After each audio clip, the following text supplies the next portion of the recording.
Well, the latest credit card debt reports were released, and we can clearly see pulling out the plastic to pay is absolutely crushing consumers, which is you and me and everybody else across the country, as well as the United States economy as a whole. So in this video, I'm going to be sharing with you the details of these reports, what it means going forward for not only you and me and our money and everybody else out there, but our country as a whole, again, because it is impacting our economy in a massive way, and this is tending to lead toward a much bigger recession on our doorstep. So this is something we certainly want to focus on, as it's going to impact everybody to some degree going forward. So with that being said, let's jump into it and talk through all the reports. First off, thanks so much for liking and sharing this video with those buttons down below. I really do appreciate it. Thank you so much. Also, do you know somebody that may benefit from this information? If so, would you mind sharing this video with them with the share button down below? Again, thank you so much. Really appreciate it. Let's talk through the details. All right, so a couple different reports here that I want to share with you, and a lot of different numbers and statistics. And again, this gives a very clear picture of what is going on with the economy, and again, you and me, and basically the lack of money that anybody has right now. The last few years have been brutal, and even though inflation has come down a little bit over the last, call it 8, 9, 10 months or so, it's still very tough out there for the vast majority of people, because even though inflation is not rising as rapidly as it was for the last couple of years, prices are still very elevated right now. And I think we're all experiencing that right now. They just haven't been going up as rapidly as they were, right? All right, so the first report that I want to share with you was actually released from the Federal Reserve Bank of Philadelphia. Definitely a very reputable group there, and obviously very good information. But here's what we found. Going back to 2012, so obviously here we are in mid-2024, so 12 years ago is when they started tracking this information. Well, guess what? We are at the highest level that we've ever seen since they started tracking this information, which is credit card delinquencies 60 days or late, 60 days or more late, which is now sitting at 2.59%, which you might think, wait, 2.59%? Why are we making such a big deal about that? Because it's the highest number we've ever had on record going back more than 12 years. Now, again, also to be fair, 12 years is not a huge amount of time, but it is still the highest number that we've ever seen, right? Now, at the same time, we're also racking up record amounts of credit card debt and other consumer debts across the board, mortgages, auto loans, you name it. Record debt right now, consumer debt is what coming in right now, okay? Now get this, they also found that the average balance right now on credit cards across the board is $7,500. That's average, okay? So let's just say that you have maybe, I don't know, $3,000. The next guy has $3,000. The next person might have $15,000. It's averaged out at $7,500. That's the average credit card debt right now, okay? Which again, might not seem like a ton. You're right, it's not like a super huge amount of money, but it also is a pretty substantial amount, especially at record APRs right now, as in annual interest rate percentages, right?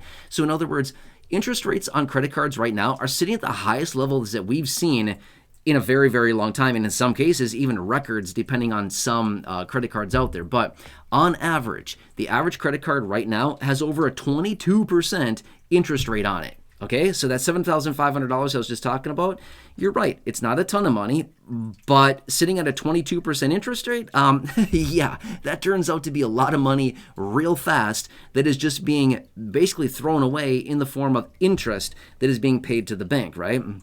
So when you look at it that way, that's a very long time to pay back. Now, they also ran some different numbers on this. Can you imagine how many years it would take? Years, like well over a decade, for the average person who's paying the minimum balance to pay back a $7,500 basically credit card bill, okay? That's a long, long time, and tons of money in interest that you're getting literally nothing for, right? So again, that's the other situation that's going on. Now, you might be wondering, okay, what about savings rates? I thought we save a lot of money here in this country, right? We do a great job saving our money. We work hard. We, earn whatever we do. We're great at, saving money, investing money. We're good stewards of our money, right? False. Not a good, not very accurate, okay?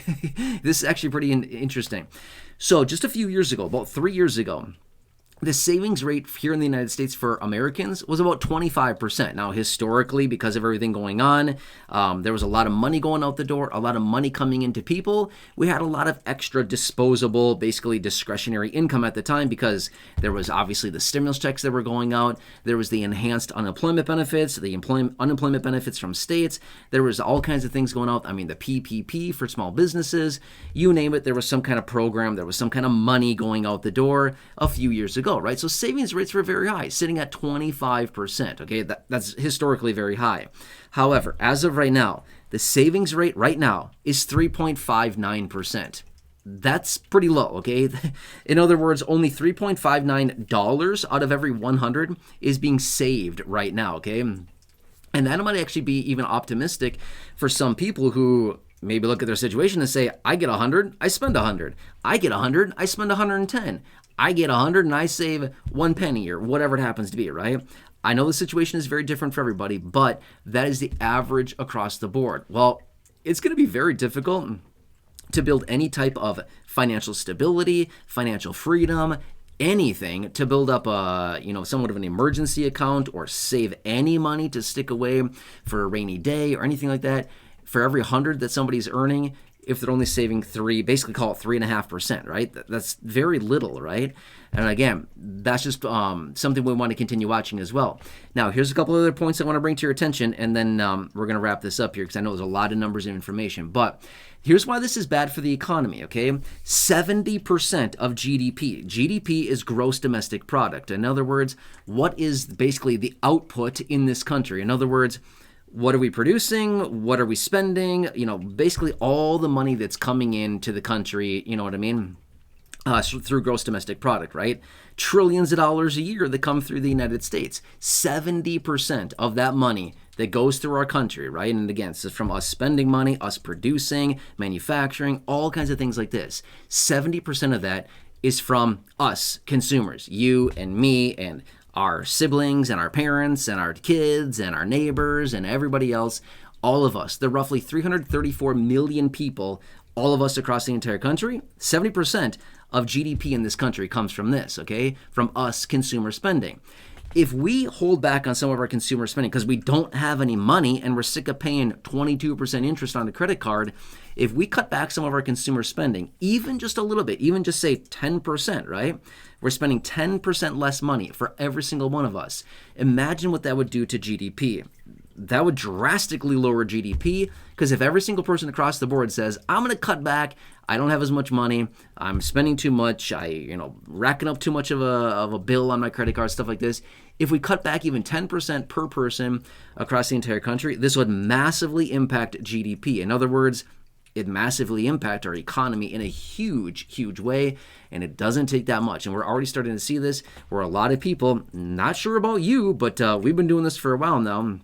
When I say we, I'm talking about my wife and I and, us. We've been cutting back a lot the last, while, couple years here, year and a half, 2 years now. I mean, things like, should we get this? No, why would we do that? Don't need it, don't buy it, right? So it's just, and it's just, the more that we move forward here and the more that people struggle financially, the more and more we're going to continue to see this coming into fruition. So there you go. That's all the information I have for you right now in this video. I hope this helps you. Again, if you have not done so, please make sure to like the video, subscribe to the channel, share the video, check out the other videos here on the channel, including the ones I've hand selected for you down below in the description at the top of the comment section, and right now popping up on your screen as well. You'll see some videos there. Thank you so much. Check out the videos in the library as well here on the video, on the channel, and enjoy your day. Catch you again later in the next one.